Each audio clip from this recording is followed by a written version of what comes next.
Hi everybody, welcome to another section in Calculus 3, Motion in Space. Space is a three-dimensional object. Motion is of course the movement, and it is in one dimension. So we have a one-dimensional motion in space. So because it is one-dimensional, it will require only one parameter, t. Right. So first, position, velocity, speed, and acceleration. That's kind of an application of derivatives. Right. First, if the position function is given as parametric function of t, x of t, y of t, and z of t, those are three components in, of course, like we said before, three-dimensional space. Of course, later on it could be now higher dimension, but for now we focus only on three-dimensional. Right.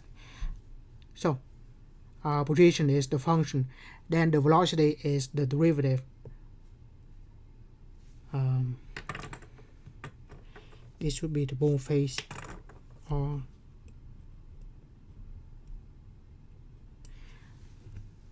and so derivative of position is the velocity. The magnitude of the velocity vector is called speed. It is the scalar function, so this is just a number. Acceleration of an object is the second derivative of the position function, or the derivative of the velocity. Of course, we have the name for higher derivative, and let me just quickly go to that. Right. So here, there's the name for higher derivative of motion. So position is the function. Position is the function. Velocity, first derivative. Acceleration, second derivative. The third derivative is called the jerk, and then the fourth derivative, here we can say this is a snap or jounce, and then so snap, crackle, and pop, fourth, fifth, and sixth derivative. I don't know who named this thing, but that's what we have. Of course, in our application, usually we just go up to the second derivative only, up to the acceleration. Right. So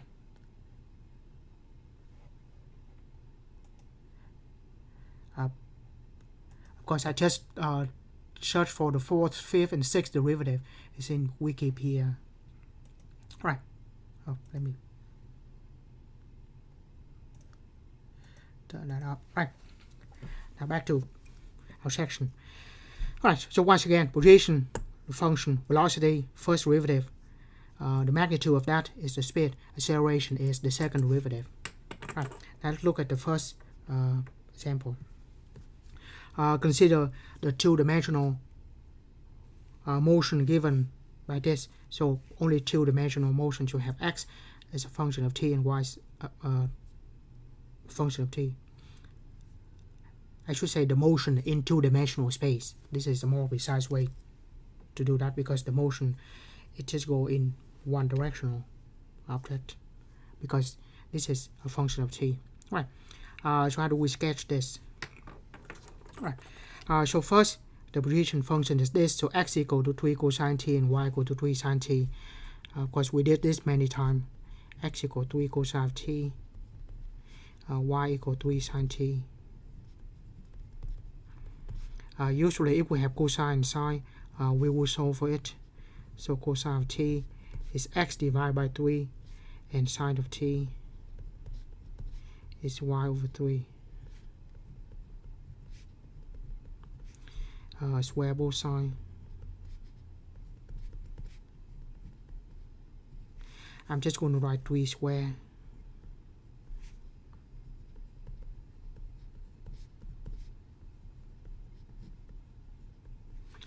And we add side by side. Cosine square plus sine square is 1. And then we have x square over 3 square, y square over 3 square. Of course, that is an ellipse or a circle. radius 3. So this is a circle radius 3.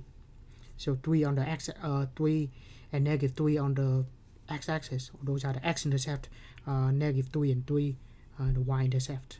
Right. So have a circle. So try to draw a circle here of radius 3.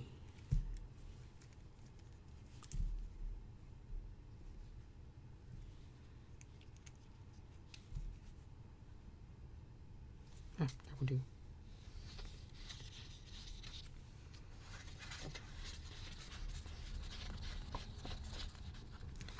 Close enough. So I have circle radius 3 on ellipse.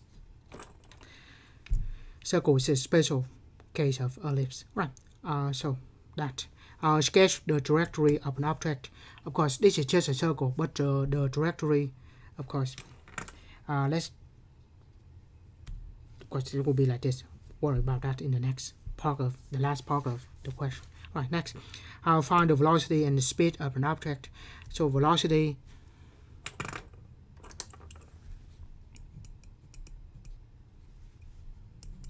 is the derivative of the position function. So we just take the derivative of this. I'm just going to say the derivative of this is negative 3 sine t, and derivative of 3 sine t is 3 cosine t. So we check the derivative of the position function, derivative of that. And then the speed is the magnitude of the velocity. So we have the magnitude of that. So we have a vector here, and the magnitudes given by Pythagorean theorem.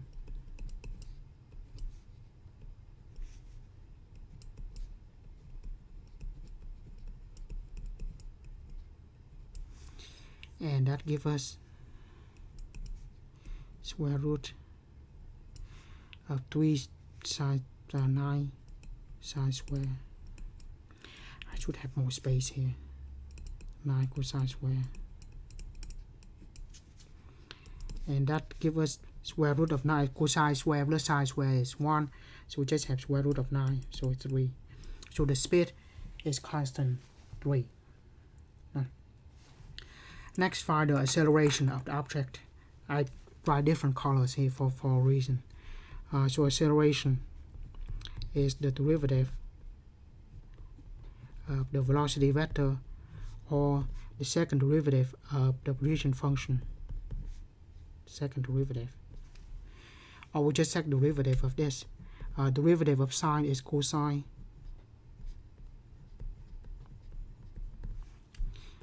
And derivative of sine, derivative of cosine is negative sine.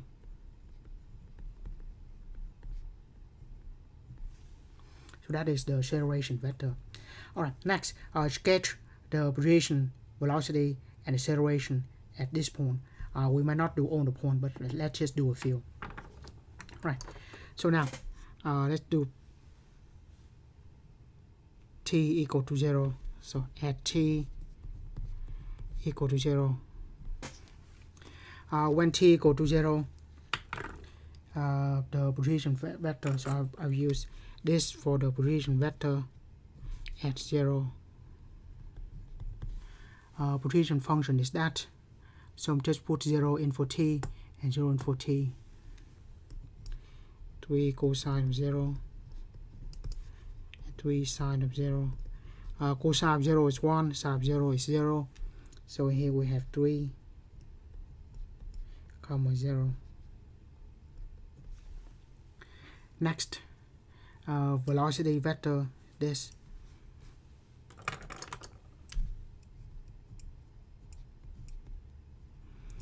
And then we put 0 in for it. Negative 3 sine of 0. 3 cosine of 0. Sine of 0 is 0, cosine of 0 is 1, so we have 0 and 3. Next, acceleration when t equal to 0. I'm just going to put 0 in here and here.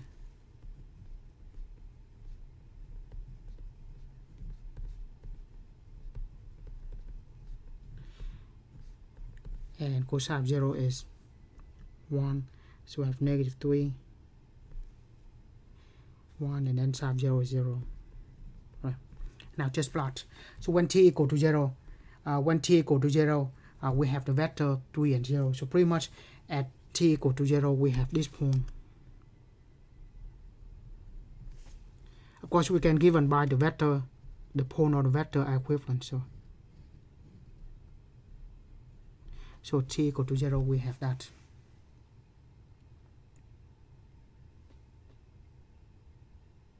Or the vector has no. So x equal to 3, y equal to, so just given by that vector. Of course, I can draw the vector like this too. A vector has no location. I can just move them, right? Yeah. So the position is at this point, or the vector doesn't matter. Right. Next, the velocity is 0 and 3. So the vector is 0 and 3. So 0 on the x, y 3. So I can draw the vector like this, but I will draw at this point instead.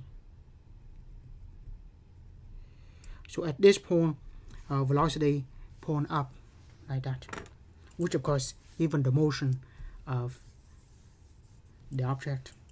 Acceleration is negative 3 and 0. Of course, negative 3 is 0, so to go this direction.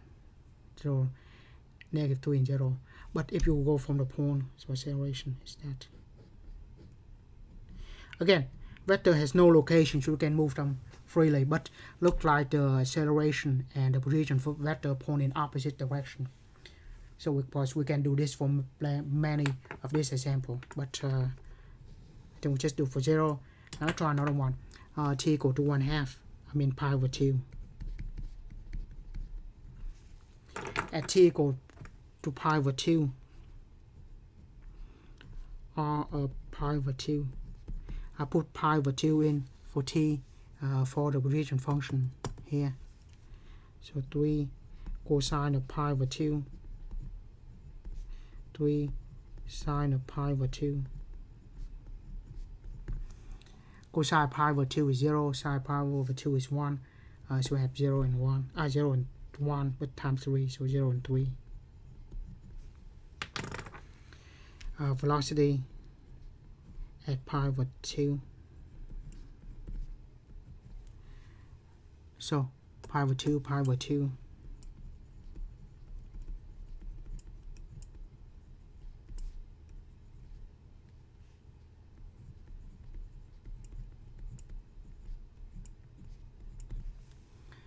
Again, sine pi over 2 is 1, and that one is cosine is 0.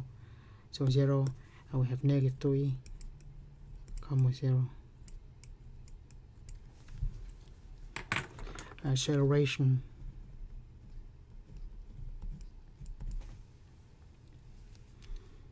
is this. Again, I put 0 in for t, I mean pi over 2.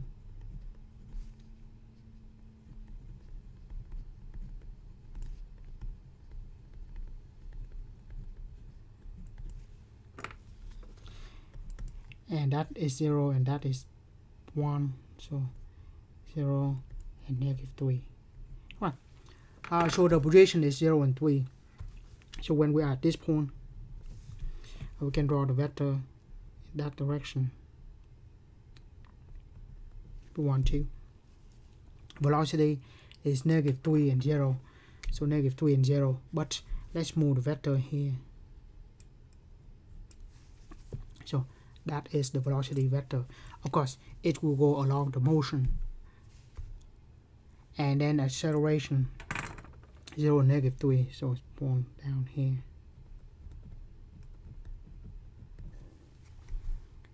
So once again, acceleration and position vector point in opposite direction, and the velocity vector is orthogonal to both of them, is perpendicular to both of them. So if we have to draw, if we are at this point, the vector will point in that direction, acceleration will be in opposite direction, and the velocity will be the motion. Position vector, acceleration vectors opposite that. So that's what we have for this one, for the circular motion. That is right, because we study more about that in a minute. But that's what we have. Two-dimensional space, the motion of the circle in two-dimensional space. That's what we have. Right. Next, the straight line motion. The trajectory described by this is the straight line trajectory of the motion. It's motion on the straight line. Now, if we point out on the x naught, y naught, and z naught, so instead of writing like this, we can write on the t equal to first we have x naught, y naught, and z naught for the first part of it, and then plus. Now all of this, h of t, b of t, and c of t. Factor out the t, we'll have a, b, c. Of course, for here we'll say t greater than or equal to 0, because if t usually refers to a time, and time is not positive, time cannot be negative, so that's why we write like this. And of course that is the same thing as we say r of t equal to r naught plus t times the direction vector. So this is just parametric equation. Parameterized curve is given by that initial point and go in that direction, right? So this point is r naught,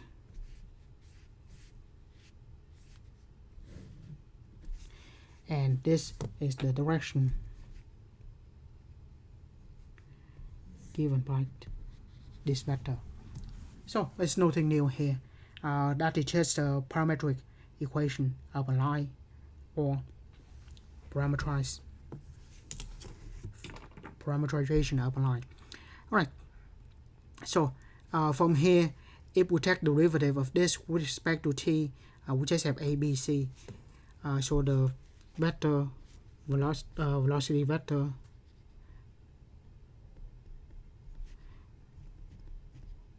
is equal to a, b, and c.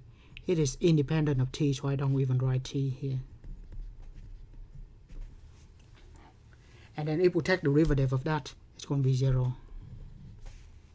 Yeah, so of course, this is what we have here.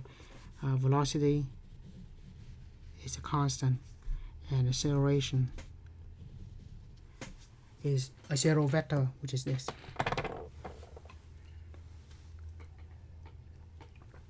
Right. Next, circular motion in two-dimensional space. Of course, we talked about that earlier. This, where a is a non-zero constant, describes circular motion. Notice that, and we have this earlier. The position and acceleration are parallel, but opposite direction. So point in the same direction,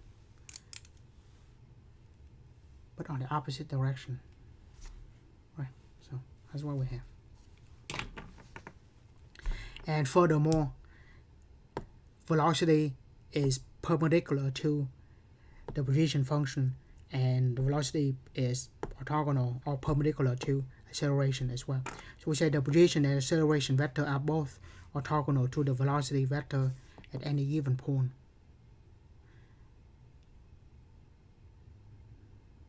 Yeah. And all of them have the constant of a, which is the radius. Right. Now, so I'll just have a summarize. We'll get back to this in a minute, more general. But now let's just look at an example. This describes a motion of a circle in space. So in three-dimensional space, a circle is given like this.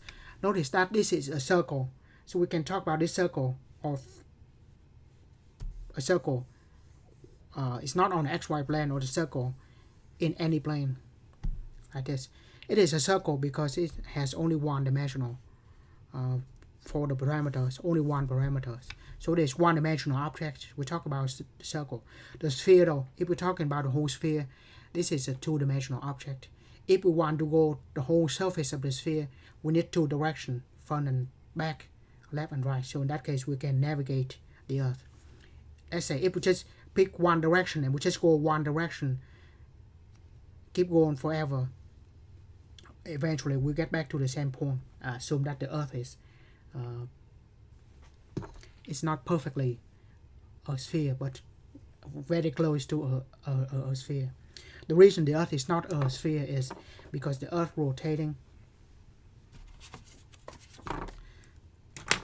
So let's say if we have the Earth is rotating about the axis, I'm not sure in what direction, but it gets kind of like 22, 23 degrees, and it will rotate very fast.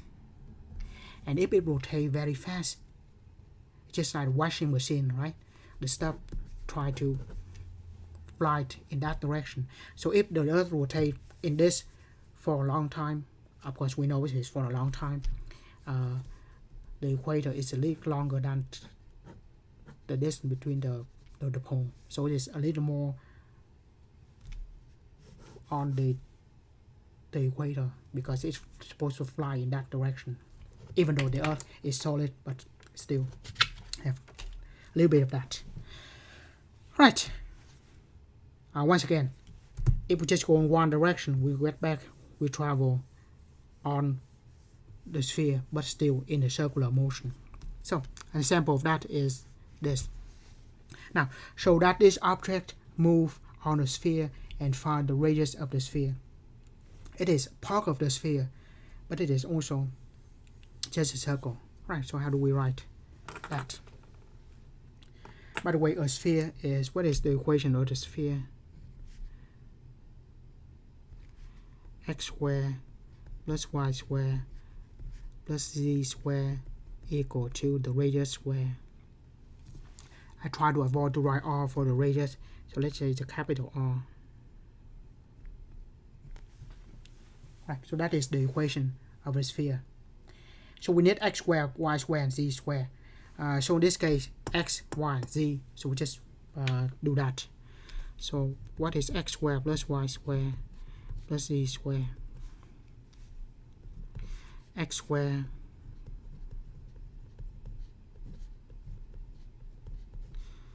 y squared and z squared.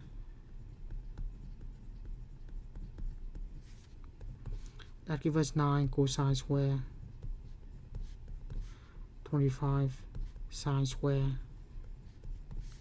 and 16 cosine square. Combine like terms, 9 and 16 is 25.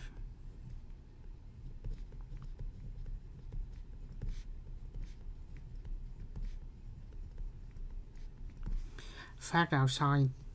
Factor 25, we have 25 cosine square plus sine square,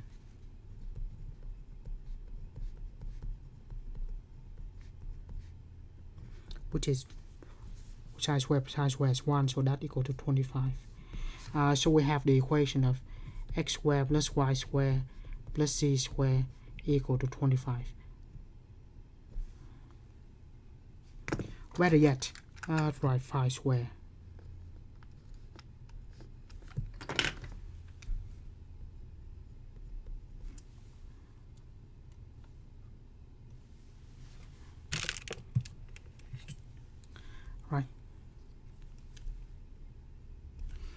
So from here we can say the radius is equal to 5. Right, I'll find the velocity and the speed of the object. Velocity, of course, is the derivative of the position function. So we take derivative of that. Negative 3 sine t, 5 cosine of t, negative 4 sine t. So that is the velocity. Take the magnitude, we will have the speed. So magnitude of velocity vector is the speed. This is the vector. So negative 3 sine t square, 5 cosine t square, negative 4 sine t square. So we have square root 3, that gives us 9 sine square, 25 cosine square, and 16 sine square.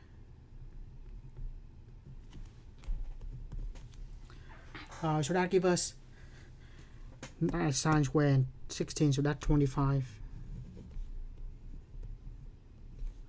sine square plus 25 cosine square.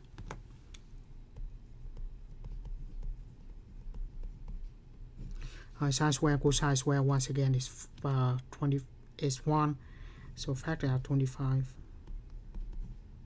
sine square plus cosine square, which is 1, so square 25, which is 5.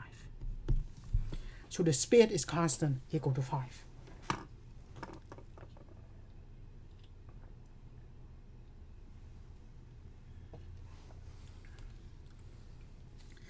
Next, let R describe the path in which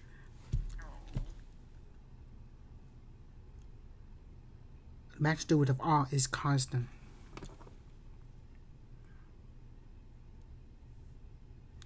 Motion of a circle or motion on a circle or motion on a sphere. In that case, the velocity vector and the position vector are orthogonal to each other. Yeah, that's what it says here. So how do we prove that?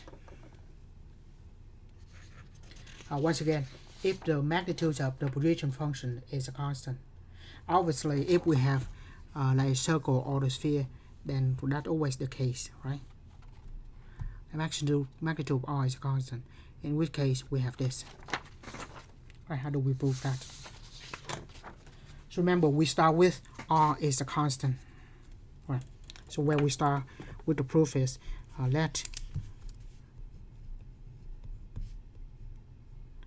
R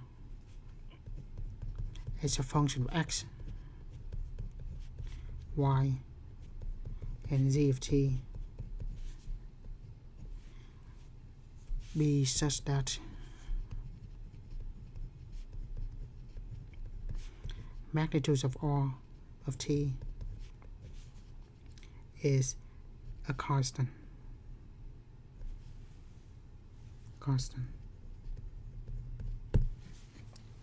Right. How do we show that the velocity vector and the position vector are orthogonal at all the time t? Right. How do we do that? I'll show that because we can just go ahead and find the magnitude and make that equal to 0 and then those kind of thing. But this is what we can say. First of all, how do we find the magnitude? And they'll say that's easy, right? We did that earlier. The magnitude, Pythagorean theorem, square root of the sum of the square of the components. So that's how to find magnitude, right? Actually, there will be a lot of different ways we can find magnitude. Actually, I mean, one way. So we want the magnitude, right? Here I'm going to write out we x squared plus y squared plus z squared. Right. So we can write this is x times x, y times y. This is the wrong way to write this though. That's a much better way. Now this look like dot product. If I group on the first one,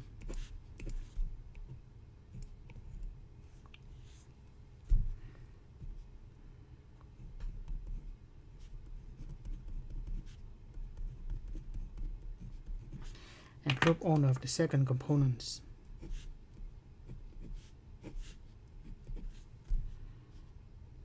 that is just the dot product. It's just regular xt, yt, x of t, y of t, and z of t. So bottom line is this is just a square root of the dot product.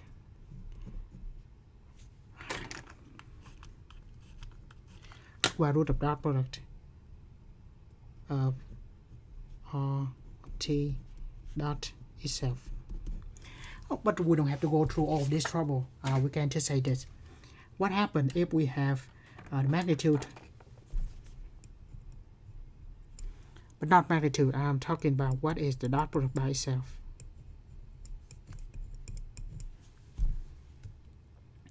According to the definition, it is the magnitude of r of t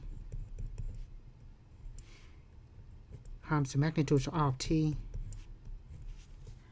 and then times the cosine of the angle between them. Since those two are identical, theta equal to 0, right? Angle between two identical vectors is 0. So since theta equal to 0, this equal to 1, so we have this the dot product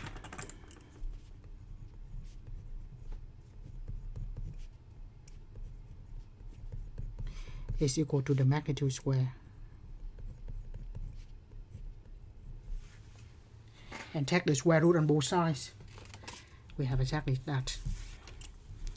From here we said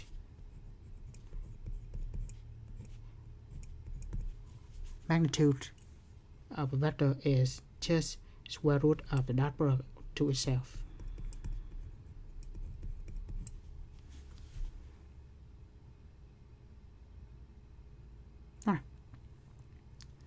So we will use these properties. Now we know it is equal to constant. So we say, now get back to our problem. We have magnitude is equal to the square root of the dot product to itself.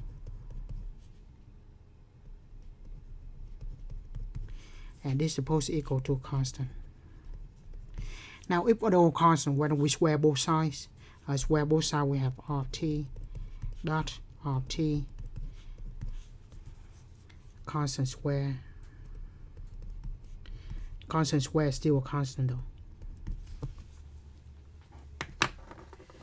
Now, we can take derivative both sides with respect to t.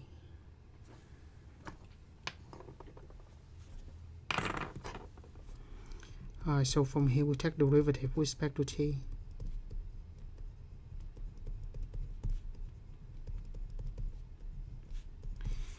Derivative of a constant is of course 0.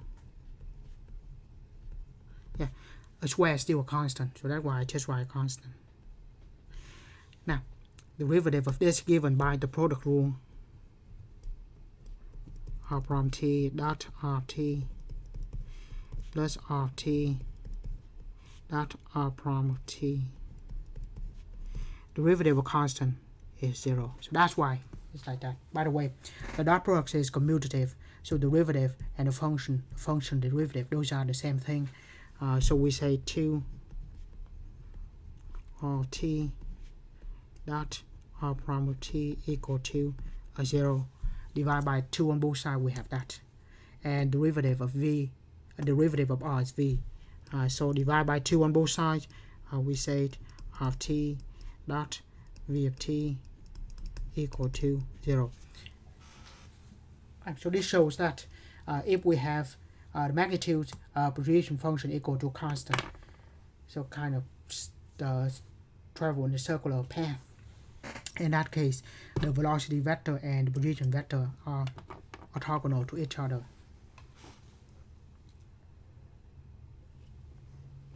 Right. Next, we have an application in physics. Of course, in physics, I'm not sure how much they want to go through all of this. But we focus a bit more on the calculus aspect to this. So what we have is called two-dimensional motion in the gravitational field. So loosely speaking, this is the trajectory. So either we shoot a soccer ball or we throw in a baseball, it will go by this path. When it travels this path, it only depends on one thing: gravity points down. And assume that there is no air resistance. So usually when we kick the ball, the air drag or the wind blow, it will not go straight. I don't look at the camera, but it may curve in a direction. That's a very complicated thing. We're not worried about that. We assume that an object will travel in the vertical plane like this.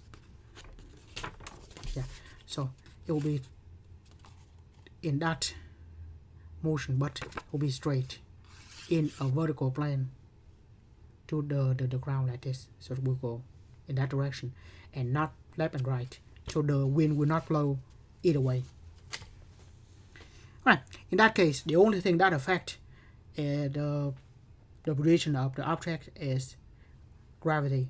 Gravity is force equal to mass times acceleration. But the gravity is characterized by the acceleration. So usually we call acceleration due to gravity, and that is called g. And g is negative 9.8 meter per second square, or 32 feet per second, or per second square, either way. Right, so let's look at what we consider here. Consider object moving in the plane. So we talk about this vertical plane. We not go into a plane that bend like this or like that. Right. With the horizontal axis, x-axis, and the vertical is the y-axis. Subject only to gravity. Given the initial position and the initial velocity. So initial velocity is this, and initial position is this. With that, we have this equation. Right, so how do we have this? Simple enough. So let's just first look at it's only affected by gravity, right? So we have start from acceleration.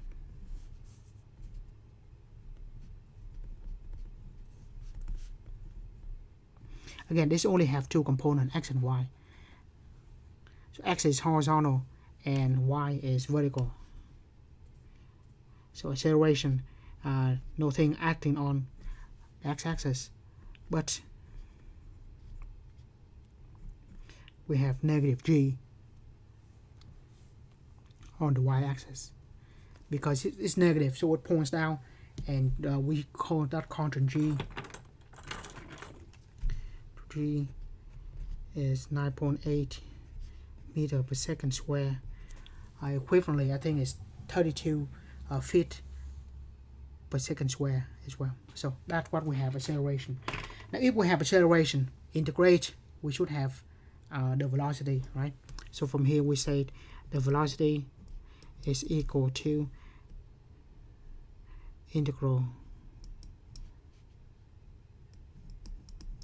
Right, I'm just going to drop the up t here. I guess it doesn't hurt. But if I just say that the function of t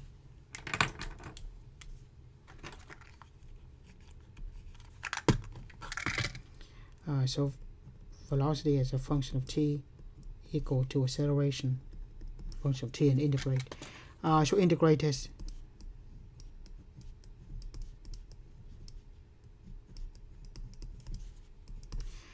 so integral of zero is a constant. So I'm just going to say it. You can choose that constant to be 0, by the way. And integral of negative g, that also constant, so we stick a t to it. So potentially we can just say 0t, right? Any constant t, and then negative g of t plus a constant. That's still just 0 and negative gt plus constant c. Now we have initial velocity is this. So we say at t equal to 0, put 0 for t, we have velocity at 0 equal to 0 negative g times 0 plus c, and this is equal to u naught v naught. So initial velocity in the x direction and y direction, x component, y component, is like that. So we make them equal. So subtract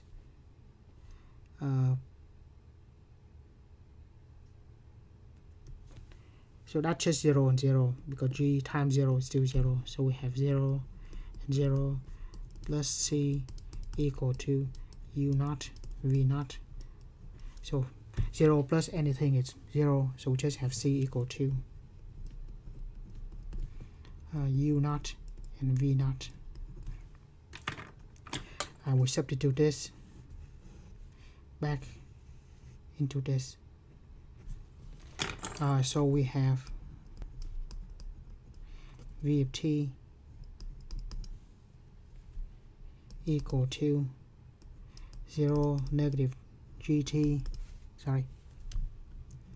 plus u naught v naught, and we combine them, we have v is equal to u naught negative gt plus v naught, which is that. So no big deal. So velocity doesn't change in the x component, it will change in the y component due to gravity. Right. Next, go to the position function.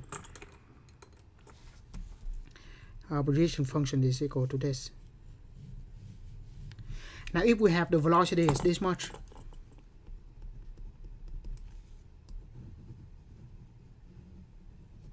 then we integrate,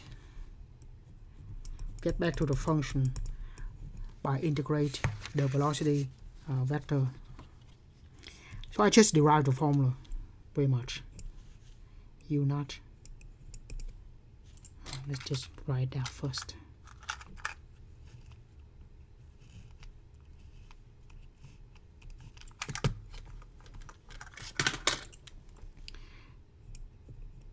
So get back to position function, we integrate the velocity vector, integral of this u naught negative gt plus v naught dt. Right, integral of g, constant, so we will have u naught t,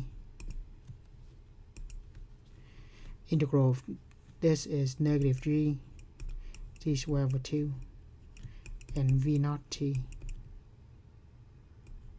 plus a constant as a vector. Now, initial position is x naught y naught, so we say at t equal to 0, we have the position function at 0 equal to, put 0 in here, we have u naught times 0 negative 1/2 g t 0 square plus v naught times 0. This is times 0. There are two components. So v naught times 0, u naught times 0, and so pretty much 0, and then plus c. Once that equal to is the initial point, we set x naught and y naught.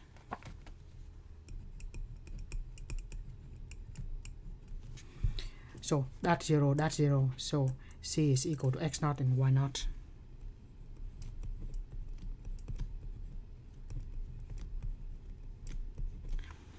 And finally, we can substitute c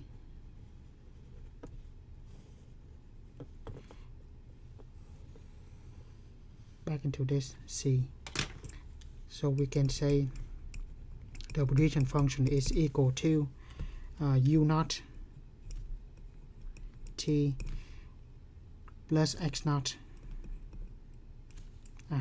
Just do that in the next step.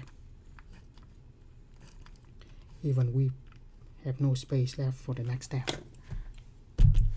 So that is u naught t and negative 1/2 gt squared plus v naught t,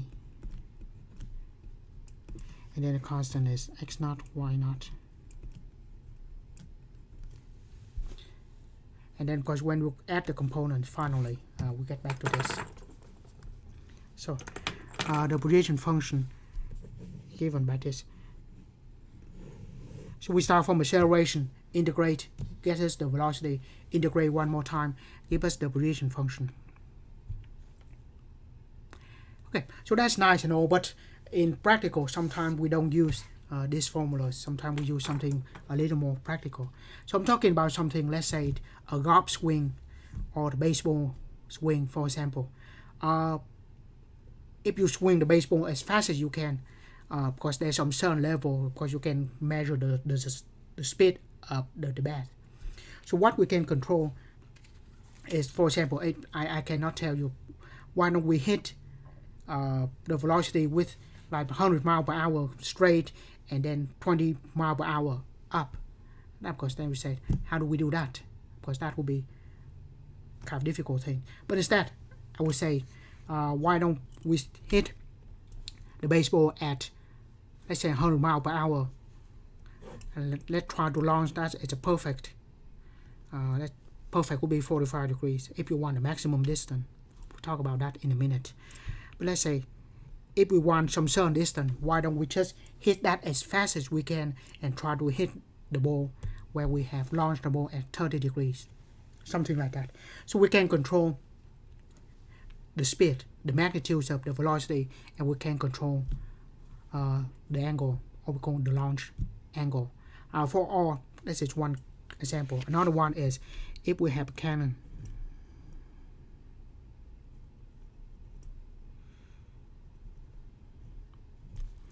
We'll try to shoot. Of course, we know how much gunpowder or the explosive we have. We certainly can measure how fast the cannonball will travel. So we can know the speed of the cannonball. What we will control is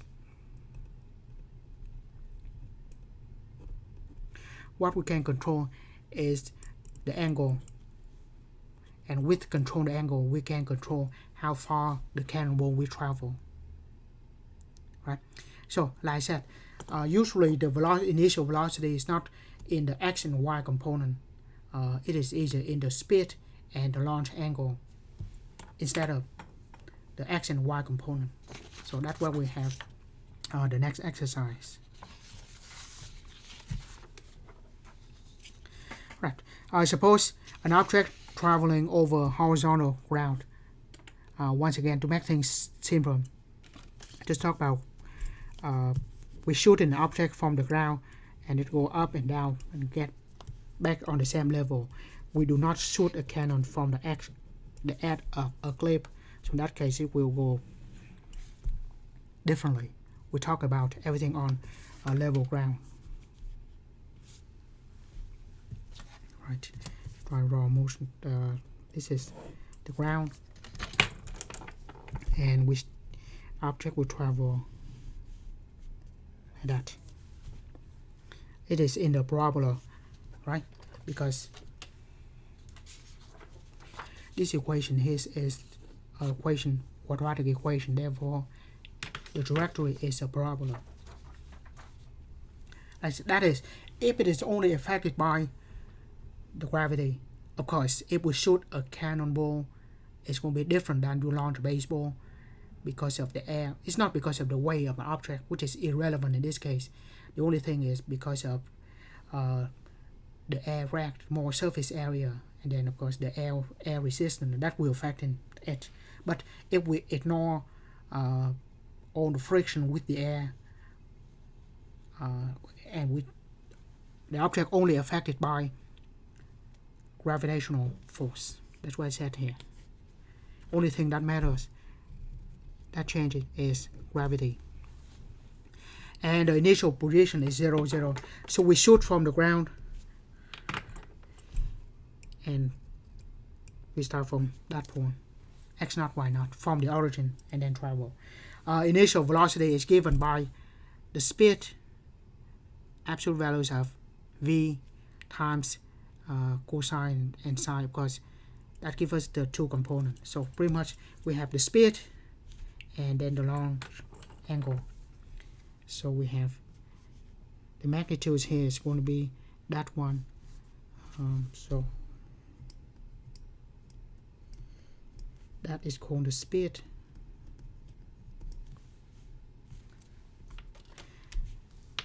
And alpha here, let's just call that a launch angle.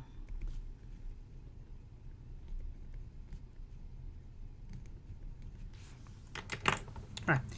Now, so initial velocity, initial position 0, 0, initial velocity is that. Derive the time of flight, meaning the time of an object in the air. So how do we do that? So if the object in the air, how do we measure the time? So before the object in the air, before it hit the ground, the object is in the air, right? So we go from the ground up in the air and then back down to the ground. So first of all, we need to find where is the object hitting the ground. So the time of the objects in the air is equal to the time where it left the ground and when it hit the ground again. So the time the objects in the air equal to the time from launch,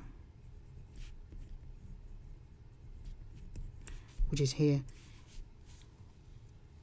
to when it hit the ground.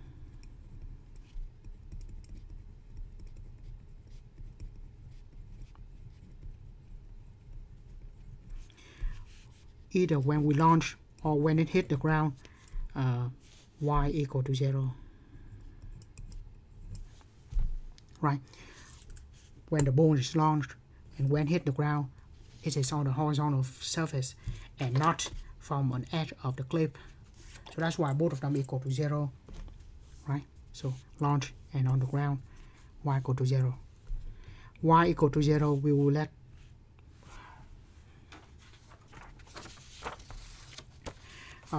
this equal to 0. So y equal to -1/2 gt squared plus v naught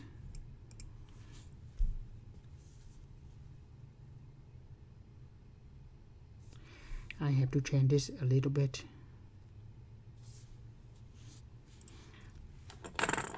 Right. I'm not going to write v naught here, that will be wrong. Oh, I got it. So the initial velocity will have two components. So if earlier we write u naught and v naught, so u naught is the speed on the horizontal. I'm not saying the speed in the horizontal, that would be wrong. Just say the horizontal component of the velocity and the vertical component is going to be that. So in this case, I'm going to say v naught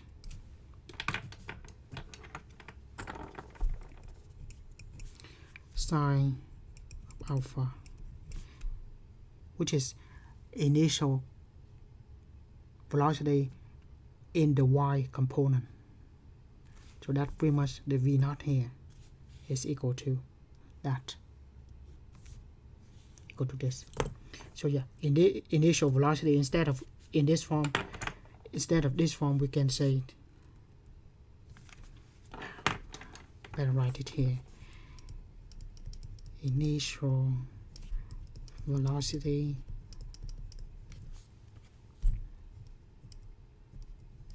is equal to u naught v naught. That is earlier we define u naught v naught. This is the regular v, that is the vector v. Or we can say it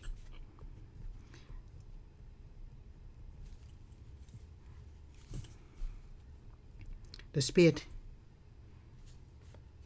times the launch angle cosine, because that is adjacent to the angle, and then v, the speed again, sine for the vertical component opposite to the angle. Right. So that's what we have. Initial velocity is given in this form, which is equivalent to this.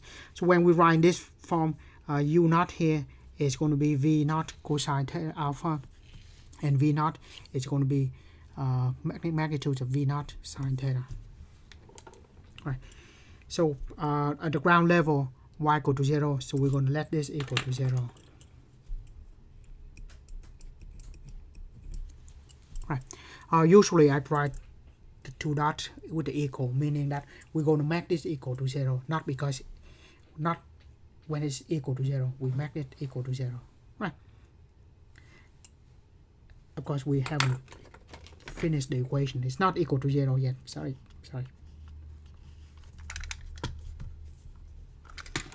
So all of that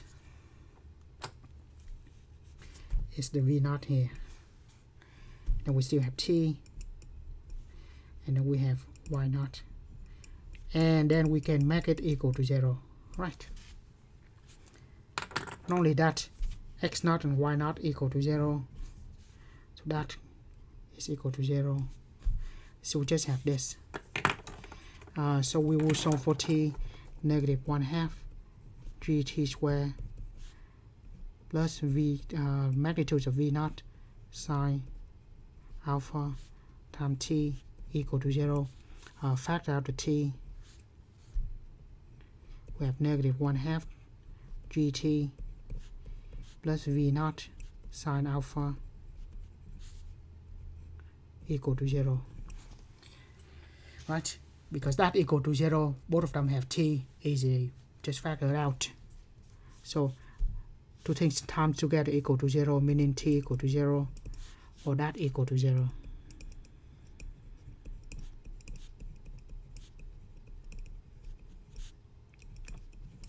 The g is a constant, negative 9.8 meter per second square. I mean, g is 9.8 meter per second square. We have the negative here because of pointing down. All right. And now if we solve for t, move this to the other side. So 1/2 gt. I move this to the other side, become positive, equal to v naught sine of alpha, multiply by 2 and divide by g. So we have t equal to v naught sine alpha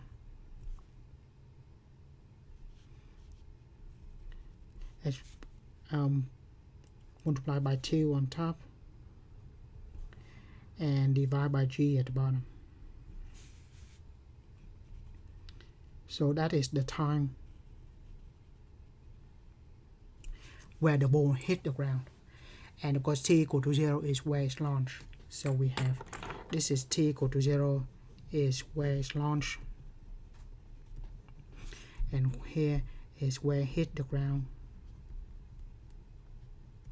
where it hit the ground, and anything between that is the ball is in the air, it's up in the air between these two times. Right, next, find the range, meaning the horizontal distance that the object travel. So we know t is equal to this. So when it hit the ground, so let's just say hitting the ground,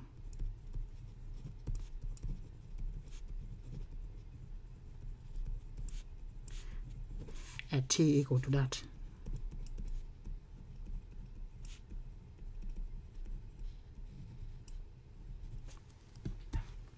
When hit the ground, t is equal to that. Now we substitute this t equal to the x component to find the range. So the range equal horizontal distance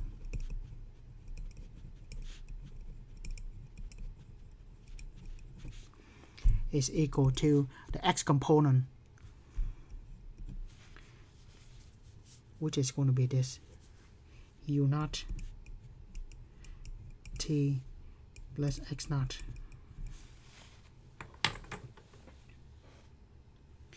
Now, we did say that the u naught is going to be this component. Yeah, that's what we say. Initial velocity u naught is that. So we will have this equal to the speed times cosine of the launch angle. Initially, x naught is equal to 0. So just have that. So we have x equal to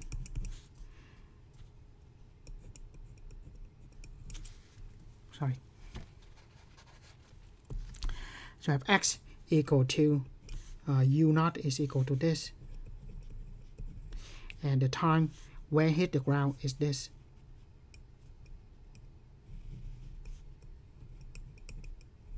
I forgot the magnitude.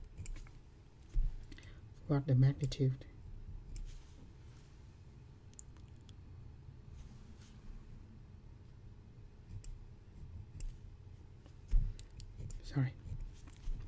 Yeah. If it is the magnitude, then this will be a vector. Yeah. Notation is extremely important here. So of that and v naught. Right. Yeah. This is good. Yeah. Right. Because the v naught is the y component of the velocity. That's rather confusing if we don't have the vector form.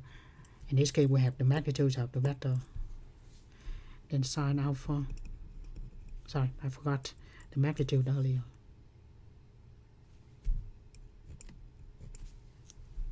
There. Yeah, otherwise, this is a constant. That is a vector. They don't combine like that.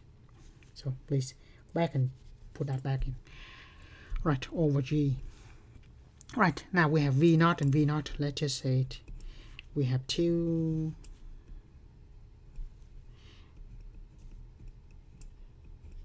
magnitude times magnitude square, and then sine cosine.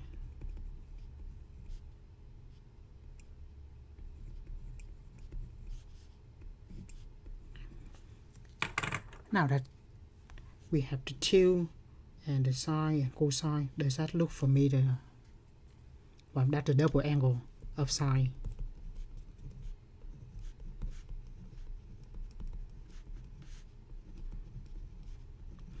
So we replace that with sine of 2 theta. So x is the range equal to 2 sine cosine, give us sine of 2 theta. So we have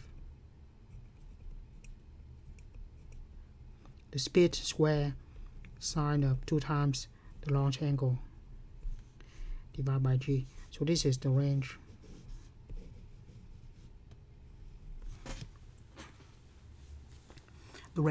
So if later on, if we want to hit the baseball or we shoot a cannonball or whatever, if we want the distance, just adjust the launch angle. Right. So what is the maximum range?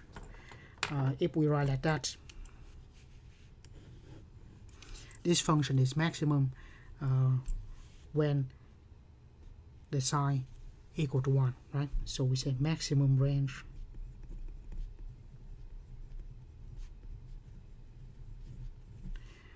is where sine of 2 theta equal to 0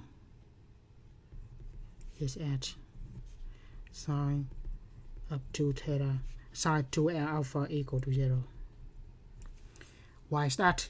Because sine is between -1 and 1. So the maximum is where it's equal to 1.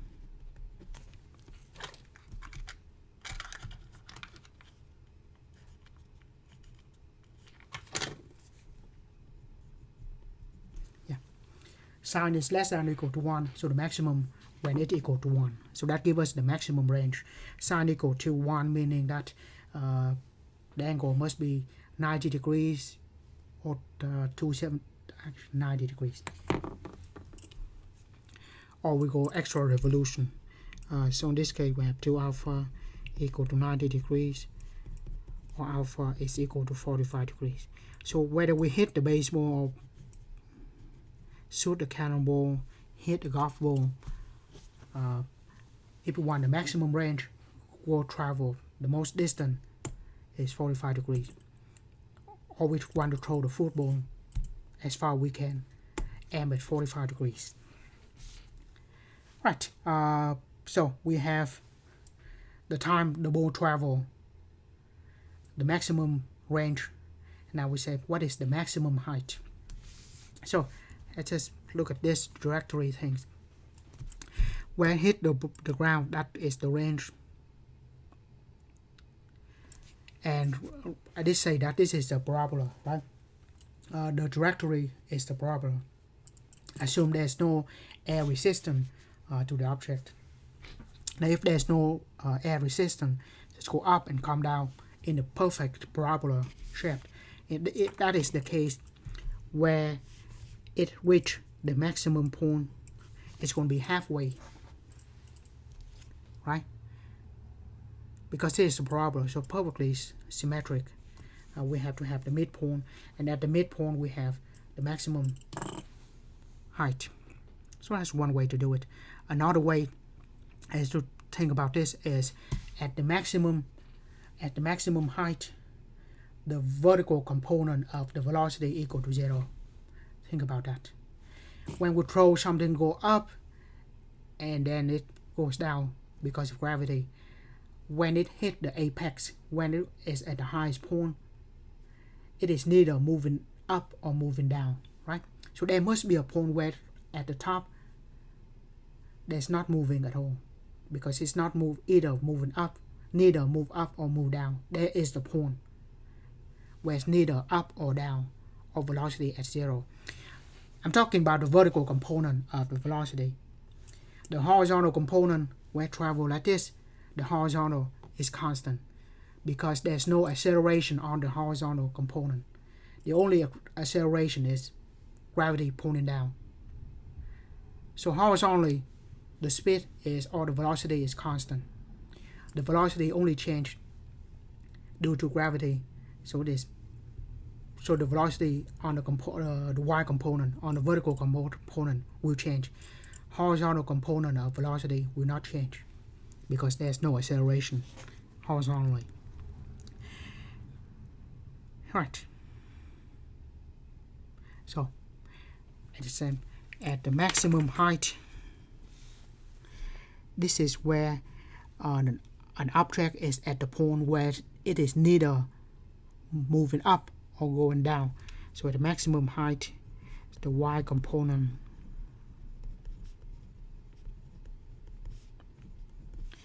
of velocity is 0. That means neither up or down.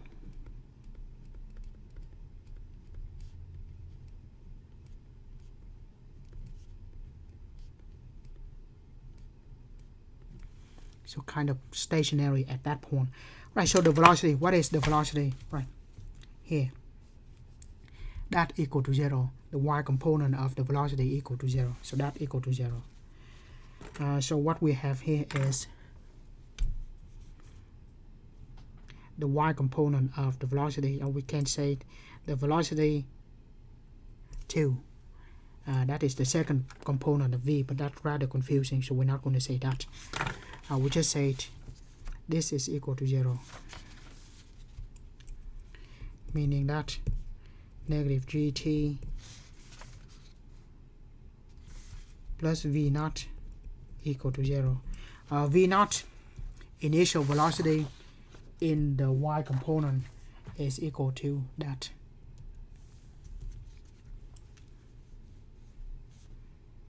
So we have negative g of t plus v naught is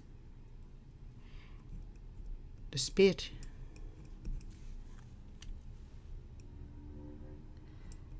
times that. And at that point, neither going up or down, so the velocity at that point equal to 0.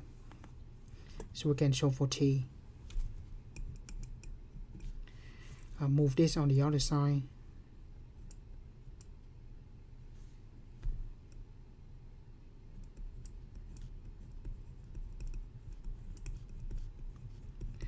That to the other side, gt, and then we solve for t.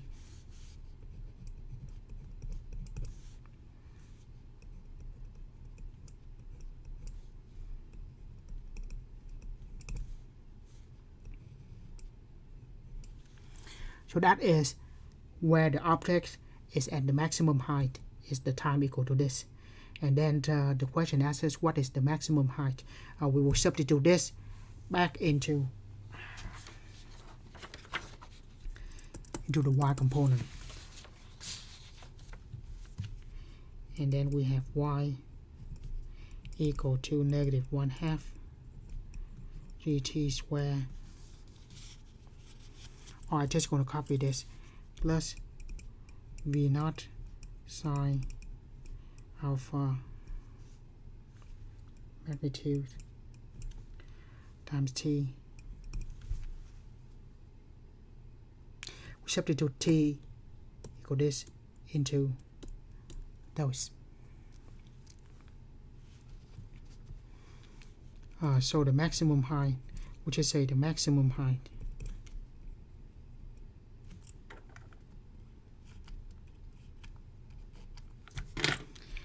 so the maximum height is equal to negative 1/2 g of that one square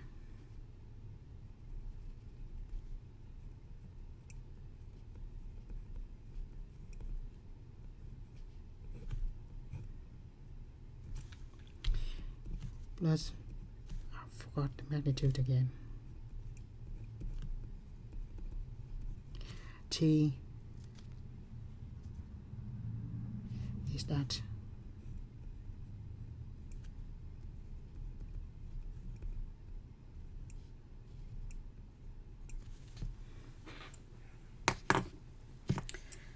and that magnitude.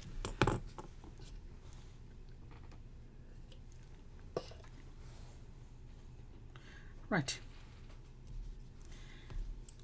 Don't have space, so let's just try to simplify here. So that one square negative 1/2 g and magnitude square sine square over g square v naught. When we combine this, v naught sine square sine alpha, there's no theta here, sorry,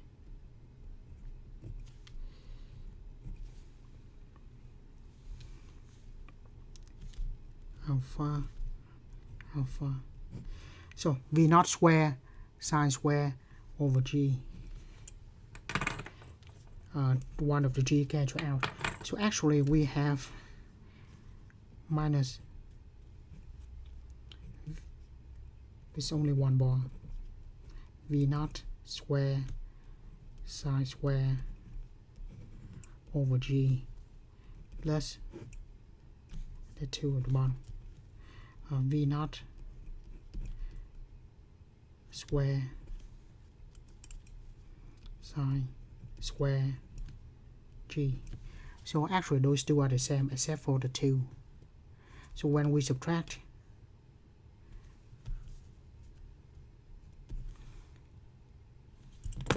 I will just multiply 2 top and bottom, 2g at the bottom, the 2 on the top, subtract. So this will just have 2g v naught square sine square of alpha. That's what we put here. Square sine square over 2g. Notice that compared to this, the unit should be the same. We have v naught square and g. sine of 2 alpha or sine, the trig function has no unit, so it doesn't matter. So bottom line is this. So to put all this together, when we shoot an object at this initial velocity, at this initial position, we have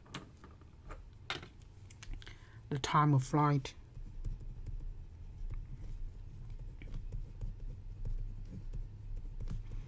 equal to 2 times the speed times sine alpha divided by g. Notice that the time of flight is going to be twice where the object hit the maximum height. So we take this time divided by 2. So the time when the ball is in the air, cut in half, that is where the ball is at the highest point. So the time of flight is that. Cut this in half is where the ball is at the maximum height. And then we have the range is equal to the speed square sine up to alpha divided by g. And then finally the maximum height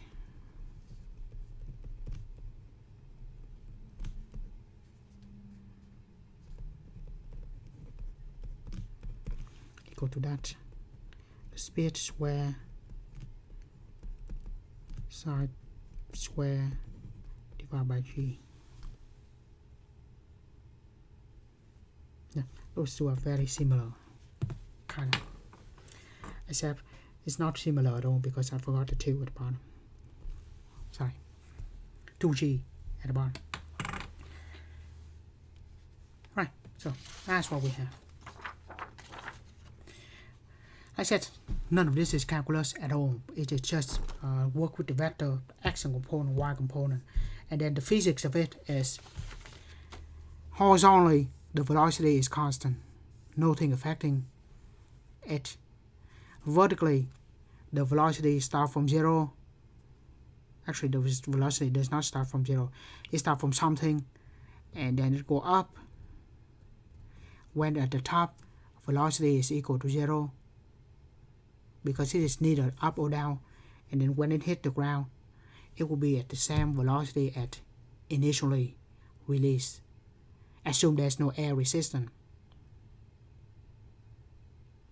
So at those 2 points, velocity is the same but in opposite direction. This one going up, this one going down. Right. It's only affected by gravity. Right, now we have this sample of an application. So if this is C, this will be D.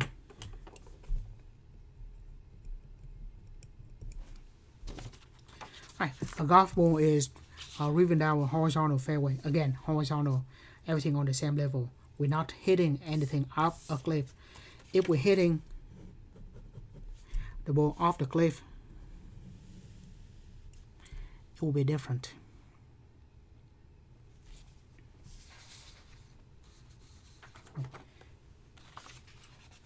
It will be that one where the y naught is not equal to 0, right? So if we're hitting like 100 feet off the ground, we're going to put 100 feet here. Right. So this equation is where we're hitting on different points. The next part of this exercise, it is initially on the ground level. So that's different between the two. Now we suppose that we hit that on the horizontal fairway. We assume that is on the ground, of course. Yeah, a T, which is negligible height. So it is on the ground, practically. Initial speed and the launch angle, that neglect the force. Okay. Assume there's no air resistance. Otherwise, it will be very complicated. How far the ball travel horizontally? Well, that is just a range, right? So, how far the ball travel? That is just a range. So, what's the formula for the range? Because this one shooting from the ground. from the ground level. So the range is equal to the speed square sine of 2 times the launch angle divided by g. Right. Make sure that it is in the degree mode.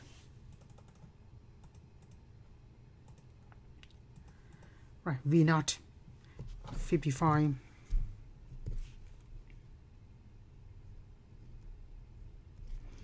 meter per second square over sine 2 alpha, so 2 times 25 degrees. G is 9.8 meter per second square. So those are all the unit. The sine, the trig function, has no unit. So we have 55 square times sine of 50 degrees divided by 9.8. So we have 236 meter. Right. 236. How do we know this is meter though? 236.5, let's say. How do we know this is meter though? So remember, we put everything in unit like this. So we have, on the top, we have meter square per second square. At the bottom, we have meter per second square. Multiply reciprocal, we have 236.5 meter square per second square times second square over meter. Second square cancel out, meter square cancel with meter. So we have 236.5 meter. So that will be that much. What is the maximum height? Right, maximum height is that.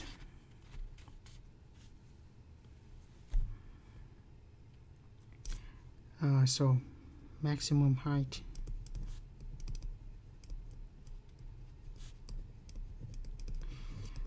we can just say y max is equal to that speed square sine square over 2g. Right.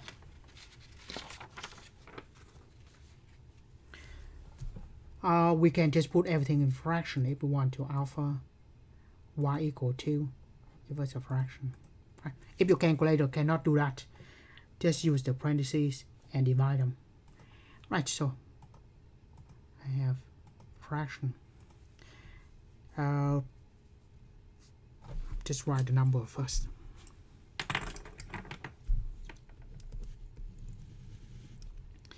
The speed square 55 meter per second square, then times sine of 25 degrees square, and then over 2 times 9.8 meter per second square. So 55 square times sine of 25 square, let's close that first, square over 2 times 9.8.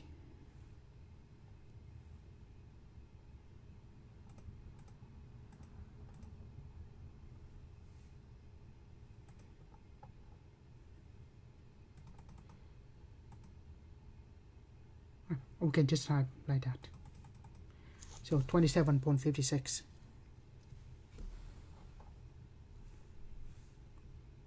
$55 square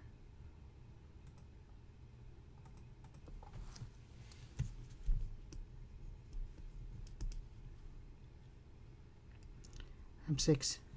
And again, the maximum height, if we simplify the unit exactly like that, that also in meter.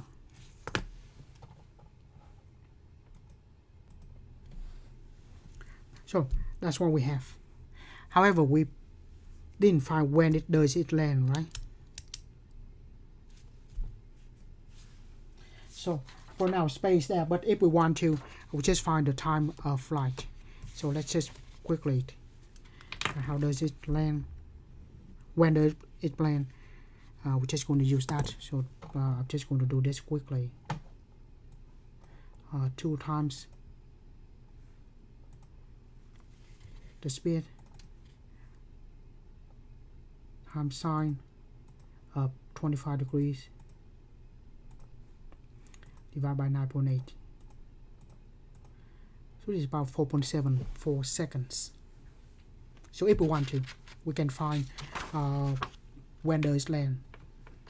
So it's 4.74 seconds after when we hit it. Right, next, at what angles should the ball be hit to reach 20 meters from it? So now if we want the range,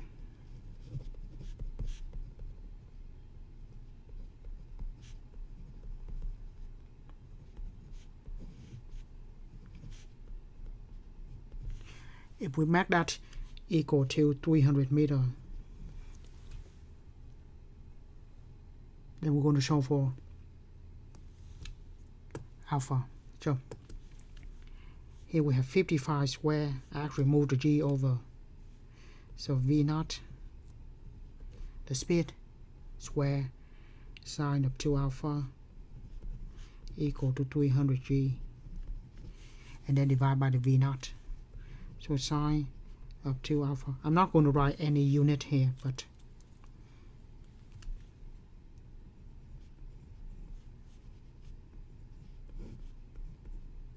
we know g is meter per second square, and speed is meter per second.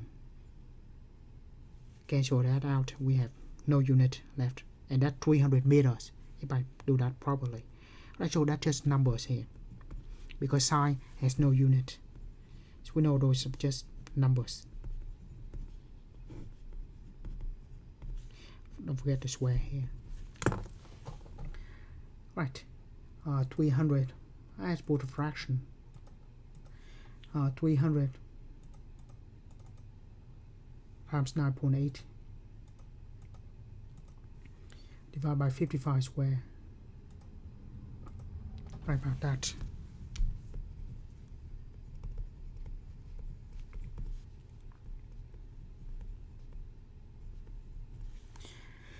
And so we take the sine inverse, and once again it's still in degree mode, so sine inverse of that. So I have 2 alpha is equal to 76.385 degrees. So the launch angle is half of that.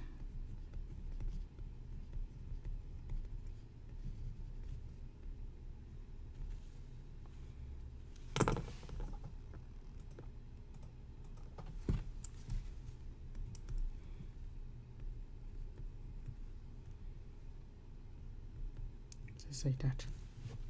Right. So that, let's say if we have a baseball player, for example, a baseball player try to hit the ball, the home run ball, for example, that go 250 feet.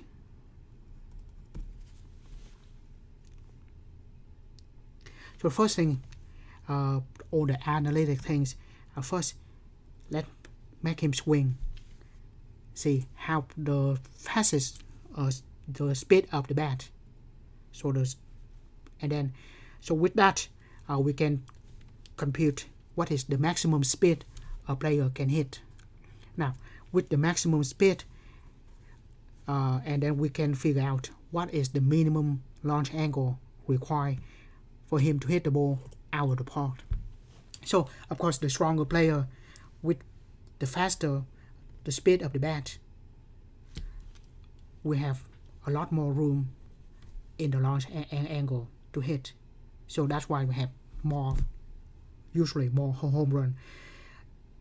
If the one that hit with at the slower velocity of the bat, the angle have to be perfect for it to reach the range required for the balls to get out the ballpark. So yeah, like I said, the trajectory, even though they have the x component, the y component, but usually we can control the launch angle, and we know the speed. So usually if we know the speed and the launch angle, it's more practical compared to the vertical and horizontal component of the velocity. Remember, we hit an object or the object is launched at some certain position. We cannot control the gravity. Of course, if we go up in the air, the gravity will be a little smaller. But like I said, other than that, the gravity is at that level. We can only control the velocity. So, and it is easier to calculate if we know the speed and the launch angle compared to the vertical and the horizontal component of the velocity. But other than that, I stop this section here. Mostly application. See you in another video in Calculus 3. As always, thank you for watching.